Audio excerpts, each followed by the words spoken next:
Hi ಎಲ್ರಿಗೂ ನಮಸ್ಕಾರ. So YouTube ವ್ಲಾಗ್ಗಳಿಂದ ಸ್ವಲ್ಪ ದಿನ ಬ್ರೇಕ್ ತೊಗೊಂಡಿದ್ದೆ. ಈಗ ಮತ್ತೆ ರೀಸ್ಟಾರ್ಟ್ ಮಾಡ್ತಾ ಇದ್ದೀನಿ. 2 ದಿನಗಳ ಹಿಂದೆ ನಾವು ಧರ್ಮಸ್ಥಳ, ಕಟೀಲು, ಕುಕ್ಕೆ ಹಾಗೆ ಸೌತರ್ಕ ಗಣಪತಿ ದೇವಸ್ಥಾನಕ್ಕೆ ಹೋಗಿದ್ವಿ. ಅದರ ಒಂದು ವ್ಲಾಗನ್ನು ಪೋಸ್ಟ್ ಮಾಡ್ತಾ ಇದ್ದೀನಿ. ನಾವು ಹೊರಡಬೇಕಾದ್ರೆ ಮಳೆ ಶುರುವಾಗಿತ್ತು. ನಾವು ಅಮ್ಮನ ಮನೆಗೆ ಬಂದು ಅಮ್ಮನ್ನ ಕರ್ಕೊಂಡು ನಾನು, ಅತ್ತೆ, ಹಸ್ಬೆಂಡ್ ಹಾಗೆ ಅಮ್ಮ, ಪಾಪು ಇಷ್ಟು ಜನ ಹೊರಟಿದ್ದೀವಿ. ಸೊ ಹೊರಡೋ ಟೈಮಲ್ಲಿ ಮಳೆ ಶುರುವಾಗಿತ್ತು. ವೆದರ್ ತುಂಬಾ ಕೂಲಾಗಿತ್ತು. ಆ್ಯಂಡ್ ಈ ಸಲ ಟ್ರಿಪ್ಪಲ್ಲಿ ನಮಗೆಲ್ಲೂ ಸೆಕೆ ಆಗೋದು, ಈಗ ಏನು ಧರ್ಮಸ್ಥಳ, ಕುಕ್ಕೆಯಲ್ಲೆಲ್ಲ ಸ್ವಲ್ಪ ಸೆಕೆ ಜಾಸ್ತಿ ಇರುತ್ತಲ್ವ, ಬಟ್ ಈ ವೆದರ್ ಸ್ವಲ್ಪ ತಂಪಾಗಿದ್ದರಿಂದ ನಮಗೇನು ಅಷ್ಟು ಕಷ್ಟ ಆಗಲಿಲ್ಲ. ಸೊ ನನ್ನ ಮಗಳಿಗೆ ಫುಲ್ ಖುಷಿಯಾಗಿತ್ತು. ಎಲ್ಲೋ ಹೊರಗೆ ಹೋಗ್ತಿದ್ದೀವಿ ತುಂಬ ದಿನ ಆದಮೇಲೆ ಅಂತ. ಅವಳು ಹಿಂದೆ ಸೀಟಲ್ಲಿ ಅಜ್ಜಿಗಳ ಜೊತೆ ಕೂತ್ಕೊಂಡು ಚೆನ್ನಾಗಿ ಎಂಜಾಯ್ ಮಾಡಿದ್ಲು, ಖುಷಿ ಪಡ್ತಾಯಿದ್ಲು. ಸೊ ಅವಳಿಗೆ ಹಣ್ಣಲ್ಲಿ ಟಿಕ್ಲಿ ಹಚ್ಚಿರ್ತೀವಲ್ವ ಸ್ಟಿಕ್ಕರು, ಅದನ್ನು ಕೀಳೋದು ಅಂತಂದರೆ ತುಂಬ ಇಷ್ಟ. ಸೊ ಅಜ್ಜಿ ಇಬ್ಬರು ಹಣ್ಣಲ್ಲೂ ಟಿಕ್ಲಿ ಕೀಳೋದು ಆ ಥರ ಮಾಡ್ತಾಯಿದ್ಲು. ನಾವು ಹೊರಟಾಗ 12 ಗಂಟೆ ಆಗಿತ್ತು. ಸೊ 1.5 ಅವರ್ ಜರ್ನಿ ಆದಮೇಲೆ 1-1.5 ಗಂಟೆ ಅಷ್ಟೊತ್ತಿಗೆ ಹಸಿವಾಗಕ್ಕೆ ಶುರುವಾಯಿತು. ಹಾಗಾಗಿ ಊಟ ಮಾಡೋಣ ಅಂತ ಅಂದ್ಬಿಟ್ಟು ಒಂದು ಚೆನ್ನಾಗಿರುವಂಥ ಜಾಗ ಇತ್ತು, ಅಲ್ಲಿ ಕಾರನ್ನು ಪಾರ್ಕ್ ಮಾಡಿ ನಾವು ಇಡ್ಲಿ ಮತ್ತು ಸಾಂಬಾರನ್ನು ಮನೆಯಿಂದ ಮಾಡ್ಕೊಂಡು ತಗೊಂಡು ಹೋಗಿದ್ವಿ. ಅದನ್ನು ನಾವು ಕೂಡ ತಿಂದ್ವಿ, ಹಾಗೆ ಪಾಪುಗೂ ಕೂಡ ಇಡ್ಲಿಯನ್ನು ತಿನ್ನಿಸಿದ್ವಿ. ಸೊ ತಿಂಡಿ ಎಲ್ಲ ಆದಮೇಲೆ ನಾವು ಅಗೇನ್ ನಮ್ಮ ಜರ್ನಿಯನ್ನು ಸ್ಟಾರ್ಟ್ ಮಾಡಿದ್ವಿ. ಈಗ ನಾವು ಹೋಗ್ತಾ ಇರುವಂಥದ್ದು ಆಗುಂಬೆ ಘಾಟ್ಗೆ. ಸೊ ಈ ಟೈಮಲ್ಲಿ ನಾವು ಆಗುಂಬೆ ಘಾಟಲ್ಲಿ ಹೋಗ್ತಾ ಇರೋದ್ರಿಂದ ಡಾಕ್ಟರ್ ರಾಜ್ಕುಮಾರ್ ಅವ್ರದ್ದು ಆಗುಂಬೆಯ ಪ್ರೇಮ ಸಂಜೆಯ ಸಾಂಗನ್ನು ಪ್ಲೇ ಮಾಡಿಕೊಂಡು ಎಂಜಾಯ್ ಮಾಡಿಕೊಂಡು ಹೋಗ್ತಾ ಇದ್ದೀವಿ. ಸೊ ಘಾಟ್ ಅಂತೂ ಎಷ್ಟು ಹೇರ್ ಪಿನ್ ಲೂಪ್ ಇದೆ ಅಂತ ನನಗೆ ಎಕ್ಸಾಕ್ಟ್ ಗೊತ್ತಿಲ್ಲ, ಬಟ್ ತುಂಬಾ ಡೀಪ್ ಸ್ಲೋಪಿ ಆಗಿದೆ. ಇಲ್ಲಿ ಸನ್ಸೆಟ್ ವ್ಯೂ ಪಾಯಿಂಟ್ ಏನಿದೆ ಅಲ್ಲಿ ನೋಡೋಣ ಅಂತ ಅಂದ್ಬಿಟ್ಟು ಒಂದು ಕಡೆ ಸ್ಟಾಪ್ ಮಾಡಿ ಸುಮಾರು ಜನ ಅಲ್ಲಿ ವ್ಯೂ ಪಾಯಿಂಟನ್ನು ನೋಡೋಕ್ಕೆ ಅಂತ ಅಂದ್ಬಿಟ್ಟು ಬರ್ತಾಯಿದ್ರು. ನಾವು ಕೂಡ ಹೋದ್ವಿ. ಅಲ್ಲಿ ಮಂಗಗಳ ಕಾಟ ತುಂಬಾ ಇದೆ, ತುಂಬ ಮಂಗಗಳಿತ್ತು. ಎಲ್ಲಿ ಮೊಬೈಲ್ ಕಸ್ಕೊಂಡು ಬಿಡುತ್ತೋ ಅಥವಾ ನನ್ನ ಮಗಳಿಗೆ ಎಲ್ಲಾದರೂ ಹಿಡಿದ್ಬಿಡುತ್ತೋ ಅನ್ನೋ ಥರ ಭಯ ಆಗ್ತಾಯಿತ್ತು. ಆದರೂ ವೆದರ್ ಮಾತ್ರ ತುಂಬಾ ಚೆನ್ನಾಗಿತ್ತು, ಹೇಳಿ ಮಾಡಿಸ್ದಂಗಿತ್ತು, ಅಷ್ಟು ಕೂಲಾಗಿತ್ತು. ವ್ಯೂ ಪಾಯಿಂಟು ಅಷ್ಟೇ ತುಂಬ ಚೆನ್ನಾಗಿ ಕಾಣಿಸ್ತಾ ಇತ್ತು, ಎಲ್ಲಿ ನೋಡಿದ್ರೂ ಹಚ್ಚ ಹಸಿರಾಗಿ ಕಾಣಿಸ್ತಾ ಇತ್ತು. ನನ್ನ ಮಗಳಿಗೆ ಒಂಥರ ಕ್ಯೂರಿಯಾಸಿಟಿ, ಈ ವ್ಯೂ ಪಾಯಿಂಟಿಂದ ಕೆಳಗೆ ನೋಡಿದ್ರೆ ಅಂತ ಕೆಳಗೆ ಹೋಗೋ ಬಸ್ಸು, ಕಾರು, ಏನೇನು ಹೋಗುತ್ತೆ ವೆಹಿಕಲ್ಸ್ ಅದೆಲ್ಲ ಕಾಣಿಸುತ್ತೆ ಅಲ್ವಾ, ಅದನ್ನು ಬಗ್ಗಿ ನೋಡ್ತಾ ಇದ್ಲು ಅವಳು. ಅವಳಿಗೂ ಫುಲ್ ಖುಷಿಯಾಗಿತ್ತು, ಅವಳು ಕೂಡ ಎಂಜಾಯ್ ಮಾಡಿದ್ಲು. ನಾವು ಅಷ್ಟೇ ತುಂಬಾ ಎಂಜಾಯ್ ಮಾಡಿಕೊಂಡು ಬಂದ್ವಿ.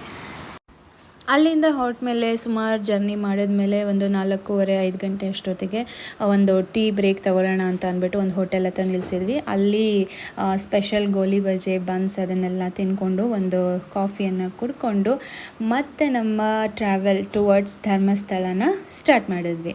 ಸೊ ಇನ್ನೇನು ಹತ್ತತ್ರ ಬಂದ್ವಿ, ಧರ್ಮಸ್ಥಳದ ಮಹಾದ್ವಾರ ಏನಿದೆ ಅಲ್ಲಿಗೆ ಬಂದ್ವಿ. ಸೊ ಅದರ ನೆಕ್ಸ್ಟು ನಾವು ಧರ್ಮಸ್ಥಳ ಬರೋ ಅಷ್ಟೊತ್ತಿಗೆ ಅರೌಂಡ್ 6:15 6:45 ಆಗಿತ್ತು. ಮಳೆ ಬರ್ತಾನೇ ಇತ್ತು, ಆದರೆ ಜರ್ನಿ ಮಾತ್ರ ಸ್ಮೂತಾಗಿ ಆಯಿತು, ಎಲ್ಲೂ ಯಾವುದೇ ರೀತಿಯಾದಂತಹ ತೊಂದರೆ ಮಳೆಯಿಂದ ನಮಗಾಗಲಿಲ್ಲ. ಸೊ ಇದು ನೋಡಿ ಧರ್ಮಸ್ಥಳದ ಎಂಟ್ರೆನ್ಸಿಗೆ ಬರ್ತಾ ಇದ್ದೀವಿ ನಾವು. ನೇತ್ರಾವತಿ ಅನ್ನೋ ಒಂದು ಲಾಡ್ಜಿಂಗ್ ಸೆಂಟರ್ ಏನಿದೆ ಅಲ್ಲಿ ನಾವು ರೂಮನ್ನು ಬುಕ್ ಮಾಡ್ಕೊಂಡಿದ್ವಿ. ನಾವು ಯಾಕೆ ಈ ಟೈಮಲ್ಲಿ ಈ ಟ್ರಿಪ್ಪನ್ನು ಪ್ಲ್ಯಾನ್ ಮಾಡ್ಕೊಂಡ್ವಿ ಅಂದರೆ ಮಳೆಗಾಲ ಆಗಿರೋದ್ರಿಂದ ಅಷ್ಟೊಂದು ಜನ ಬಂದಿರಲ್ಲ. ಸೊ ನಮಗೆ ದರ್ಶನ ಎಲ್ಲ ಚೆನ್ನಾಗಿ ಈಸಿಯಾಗಿ ಆಗುತ್ತೆ ಅಂತ ಅಂದ್ಕೊಂಡು ಬಂದ್ವಿ. ಬಟ್ ಇಲ್ಲಿ ನೋಡಿದ್ರೆ ಜನ ಇದ್ದರು, ಅಂದರೆ ತೀರಾ ಜನ ಕಾಲಿಡೋಕ್ಕೆ ಆಗಲ್ಲ ಅನ್ನೋ ಥರ ಎಲ್ಲ ಸಿಚುವೇಶನ್ ಏನಿರಲಿಲ್ಲ. ಬಟ್ ಒಂದು ರೇಂಜಿಗೆ ಜನ ಇದ್ದರು, ಆದರೆ ನಮಗೆ ದರ್ಶನ ಕೂಡ ಚೆನ್ನಾಗಾಯಿತು.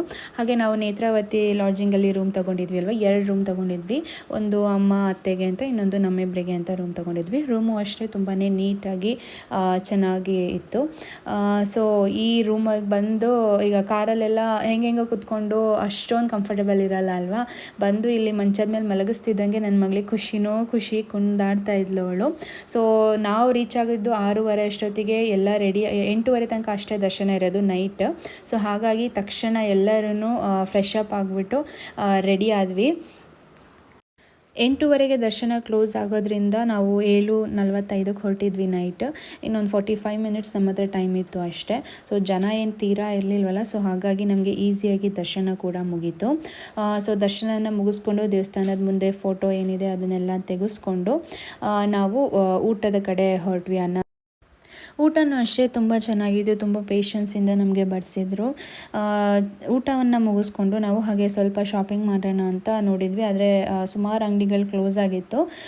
ಎಷ್ಟು ಅಂಗಡಿಗಳಿತ್ತು ಅಲ್ಲಿ ಹೋಗಿ ನೋಡಿಕೊಂಡು ನಮಗೆ ಬೇಕಾಗಿರೋದನ್ನೆಲ್ಲ ತಗೊಂಡು ವಾಪಸ್ ನಮ್ಮ ರೂಮ್ ಕಡೆ ಹೊರಟ್ವಿ. ಸೊ ನೆಕ್ಸ್ಟ್ ಡೇ ಮಾರ್ನಿಂಗು ಬೆಳಗ್ಗೆ 6 ಗಂಟೆಗೇ ಎದ್ದು ತಲೆ ಸ್ನಾನ ಎಲ್ಲ ಮಾಡಿಕೊಂಡು ರೆಡಿ ಆಗ್ತಾ ಇದ್ದೀವಿ. ಆ್ಯಕ್ಚುಲಿ ನಮ್ಮ ಪ್ಲ್ಯಾನ್ ಇದ್ದಿದ್ದು ಬೆಳಗ್ಗೆ ಈ ಬಾಹುಬಲಿ ಬೆಟ್ಟ ಇದೆಯಲ್ಲ ಅದನ್ನು ಕಾಲ್ನಡಿಗೆಲ್ಲೇ ಹತ್ಕೊಂಡು ಹೋಗ್ಬಿಟ್ಟು ಹಾಗೆ ಕಾರ್ ಮ್ಯೂಸಿಯಮನ್ನು ನೋಡಿಕೊಂಡು ಆಮೇಲೆ ಕುಕ್ಕೆ ಹಾಗೆ ಸೌತಡ್ಕ ಗಣಪತಿ ದೇವಸ್ಥಾನಕ್ಕೆ ಹೋಗಬೇಕು ಅಂದ್ಕೊಂಡಿದ್ವಿ. ಆದರೆ ತುಂಬಾ ಮಳೆ ಬರ್ತಿದ್ರಿಂದ ನಮಗೆ ಕಾಲ್ನಡಿಗೆಯಲ್ಲಿ ಬಾಹುಬಲಿ ಬೆಟ್ಟಕ್ಕೆ ಹೋಗೋಕ್ಕಾಗಿರಲಿಲ್ಲ. ಆ್ಯಂಡ್ ಬೆಳಗ್ಗೆ ತಿಂಡಿ ನಾವು ಕುಟ್ಟವಲಕ್ಕಿ ಅಂತ ನಮ್ಮ ಕಡೆ ಮಾಡ್ತೀವಿ, ಅದನ್ನು ನಾವೆಲ್ಲರೂ ದೊಡ್ಡವ್ರು ತಿಂದ್ವಿ. ಆದರೆ ಪಾಪುಗೆ ಅದನ್ನು ತಿನ್ಸೋಕ್ಕಾಗಲ್ಲ ಅಂದ್ಬಿಟ್ಟು ನಾನು ಈ ಪೋರ್ಟೇಬಲ್ ಮಿನಿ ಸ್ಟವ್ ಮತ್ತು ಸಿಲಿಂಡರನ್ನು ತಂದ್ಕೊಂಡಿದ್ದೆ. ನಾನು ಮನೆಯಿಂದನೇ ರೆಡಿ ಟು ಮಿಕ್ಸ್ ಉಪ್ಪಿಟ್ಟಿನ ರವೆಯನ್ನು ಪ್ರಿಪೇರ್ ಮಾಡಿಕೊಂಡು ತಗೊಂಡು ಬಂದಿದ್ದೆ. ಸೊ ಹಾಗಾಗಿ ನನಗಿಲ್ಲಿ ಈಸಿ ಆಯಿತು. ಸೊ ಒಂದು ಪಾತ್ರೆ ಇಟ್ಕೊಂಡು ಅದಕ್ಕೆ ನೀರು ಹಾಕ್ಕೊಂಡು ನಾನೇನು ಪ್ರಿಪೇರ್ ಮಾಡ್ಕೊಂಡು ಬಂದಿದ್ದೆ ಅಲ್ವಾ ಆ ಉಪ್ಮಾ ಪೌಡರನ್ನು ಅಥವಾ ರವೆನ ನೀರು ಕುದೀತಿದ್ದಂಗೆ ಅದಕ್ಕೆ ಹಾಕಿಬಿಟ್ಟು ಮಿಕ್ಸ್ ಮಾಡಿದೆ. ಉಪ್ಪು ಸ್ವಲ್ಪ ಹಾಕಿರಲಿಲ್ಲ ನಾನು ಅಷ್ಟೇ, ನೀರು ಥರ ಆಗಿಬಿಡತ್ತೆ ಅಂತ ಸಪ್ರೇಟಾಗಿ ಉಪ್ಪು ತೊಗೊಂಡು ಬಂದಿದ್ದೆ. ಸೊ ರುಚಿಗೆ ಎಷ್ಟು ಬೇಕೋ ಅಷ್ಟು ಉಪ್ಪನ್ನು ನಾನು ಆಮೇಲೆ ಮಿಕ್ಸ್ ಮಾಡಿಕೊಂಡು ಚೆನ್ನಾಗಿ ಅದು ಉಪ್ಪಿಟ್ಟು ಆದಮೇಲೆ ಅದನ್ನು ನಾನು ಪಾಪಗೆ ತಿನ್ನಿಸಿದೆ. ಸೊ ಅಲ್ಲಿಗೆ ಎಲ್ರದ್ದು ಬ್ರೇಕ್ಫಾಸ್ಟ್ ಮುಗೀತು. ಸೊ ಉಪ್ಪಿಟ್ಟು ಈ ಪೋರ್ಟೇಬಲ್ ಸ್ಟವ್ ಏನಿದೆ ತುಂಬಾ ಯೂಸ್ಫುಲ್ ಆಗಿತ್ತು. ಬರೀ ಮಕ್ಕಳಿಗೆ ಅಂತಲೇ ಅಲ್ಲ, ನಮಗೂ ಎಲ್ಲಾದರೂ ಇನ್ಸ್ಟೆಂಟಾಗಿ ಏನಾದರೂ ತಿಂಡಿ ತಕ್ಷಣದಲ್ಲಿ ಮಾಡ್ಕೊಳ್ಬೇಕು, ಎಲ್ಲರೂ ಟ್ರೆಕ್ಕಿಂಗ್ ಹೋಗ್ತಿದ್ದೀವಿ ಆ ಟೈಮಲ್ಲಿ ತುಂಬಾ ಯೂಸ್ಫುಲ್ ಆಗಿರುತ್ತೆ. ಸೊ ನಾನು ಪಾಪಗೆ ತಿನ್ನಿಸ್ತಾ ಇದ್ದೆ, ನನ್ನ ಹಸ್ಬೆಂಡ್ ನನಗೆ ತಿಂಡಿ ತಿನ್ನಿಸ್ತಾ ಇದ್ದರು. ಸೊ ಅಲ್ಲಿಗೆ ಎಲ್ರದ್ದು ತಿಂಡಿ ಬೇಗ ಮುಗ್ದೋಯ್ತು. ಯಾಕಂದರೆ ಟೈಮ್ ಕವರ್ ಮಾಡಬೇಕಲ್ವ, ಮಳೆ ಇರೋದ್ರಿಂದ ಕೆಲವೊಂದು ಸಲ ಜೋರಾಗಿ ಮಳೆ ಬರಬೇಕಾದ್ರೆ ಕಾರ್ ಓಡ್ಸೋಕ್ಕಾಗಲ್ಲ, ಆವಾಗ ಸೈಡಲ್ಲಿ ನಿಲ್ಲಿಸ್ಕೊಂಡು ನಾವು ಹೋಗಬೇಕಾಗತ್ತೆ. ಆ ಇಂಟೆನ್ಷನಿಂದ ಬೇಗ ರೆಡಿಯಾಗಿದ್ವಿ ನಾವು.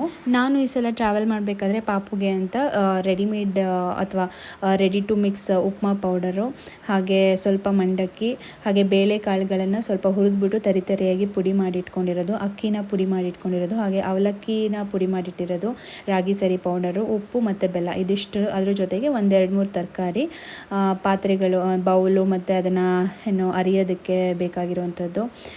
ಸೊ ಇದಿಷ್ಟನ್ನು ನಾನು ತೊಗೊಂಡು ಹೋಗಿದ್ದೆ. ಇದು ನಿಜವಾಗ್ಲೂ ತುಂಬಾ ಹೆಲ್ಪ್ ಆಯಿತು. ಹೊರಗಡೆ ಫುಡ್ಡನ್ನು ನಾವು ಮಕ್ಕಳಿಗೆ ಈಗಲೇ ಇಷ್ಟು ಚಿಕ್ಕ ವಯಸ್ಸಲ್ಲಿ ಕೊಡೋಕ್ಕಾಗಲ್ಲಲ್ವ. ಸೊ ಹಾಗಾಗಿ ಇದು ನಮಗೆ ತುಂಬಾ ಯೂಸ್ಫುಲ್ ಆಗಿತ್ತು. ಸೊ ತಿಂಡಿ ಎಲ್ಲ ಮುಗಿಸ್ಕೊಂಡು ನಾವು ಫೈನಲಿ ಇನ್ನೊಂದು ಸಲ ಮಂಜುನಾಥಂಗೆ ನಮಸ್ಕಾರವನ್ನು ಮಾಡಿ, ದೂರದಿಂದನೇ ನಮಸ್ಕಾರ ಮಾಡಿ ನಾವು ಬಾಹುಬಲಿ ಬೆಟ್ಟಕ್ಕೆ ಕಾರಲ್ಲೇ ಮೇಲೆ ಹೋದ್ವಿ. ಆ್ಯಕ್ಚುಲಿ ನಡ್ಕೊಂಡು ಹೋಗೋದು ಅಂದ್ಕೊಂಡಿದ್ವಿ, ಬಟ್ ಮಳೆ ಜಾಸ್ತಿ ಇದ್ದಿದ್ದರಿಂದ ಕಾರಲ್ಲೇ ಹೋದ್ವಿ. ಇದು ತುಂಬಾ ಚೆನ್ನಾಗಿತ್ತು. ಇಲ್ಲೂ ಅಷ್ಟೇ ವೆದರ್ ನಾವು ಹೋಗೋ ಅಷ್ಟೊತ್ತಿಗೆ ಮಳೆ ನಿಧಾನ ಕಡಿಮೆ ಆಯಿತು. ಇಲ್ಲೂ ಸುಮಾರು ಜನ ಏನಿರಲಿಲ್ಲ, ಸ್ವಲ್ಪ ಜನ ಇದ್ದರು ಮಳೆ ಇದ್ದಿದ್ದರಿಂದ. ನಮಗೂ ಅಷ್ಟು ಗಜಿಬಿಜಿ ಅನಿಸ್ಲಿಲ್ಲ. ಆರಾಮಾಗಿ ಹೋಗಿ ನಮಸ್ಕಾರ ಮಾಡಿಕೊಂಡು ಫೋಟೋಸನ್ನೆಲ್ಲ ತೆಕ್ಕೊಂಡು ವೀಡಿಯೋಸ್ನೆಲ್ಲ ಮಾಡಿಕೊಂಡು ಆರಾಮಾಗಿ ಬಂದ್ವಿ. ಇಲ್ಲಿಂದ ನೆಕ್ಸ್ಟ್ ನಾವು ಹೊರಟಿದ್ದು ಸೌತಡ್ಕ ಗಣಪತಿ ದೇವಸ್ಥಾನಕ್ಕೆ. ಅದನ್ನು ನಾನು ನೆಕ್ಸ್ಟ್ ವ್ಲಾಗಲ್ಲಿ ಪೋಸ್ಟ್ ಮಾಡ್ತೀನಿ. ಅಲ್ಲಿ ತನಕ ವೆಯ್ಟ್ ಮಾಡ್ತಾಯಿರಿ. ಹೋಪ್ ನಿಮ್ಮೆಲ್ಲರಿಗೂ ಈ ಒಂದು ವಿಡಿಯೋ ಇಷ್ಟ ಆಯಿತು ಅಂದ್ಕೊಳ್ತೀನಿ. ಬಾಯ್ ಬಾಯ್.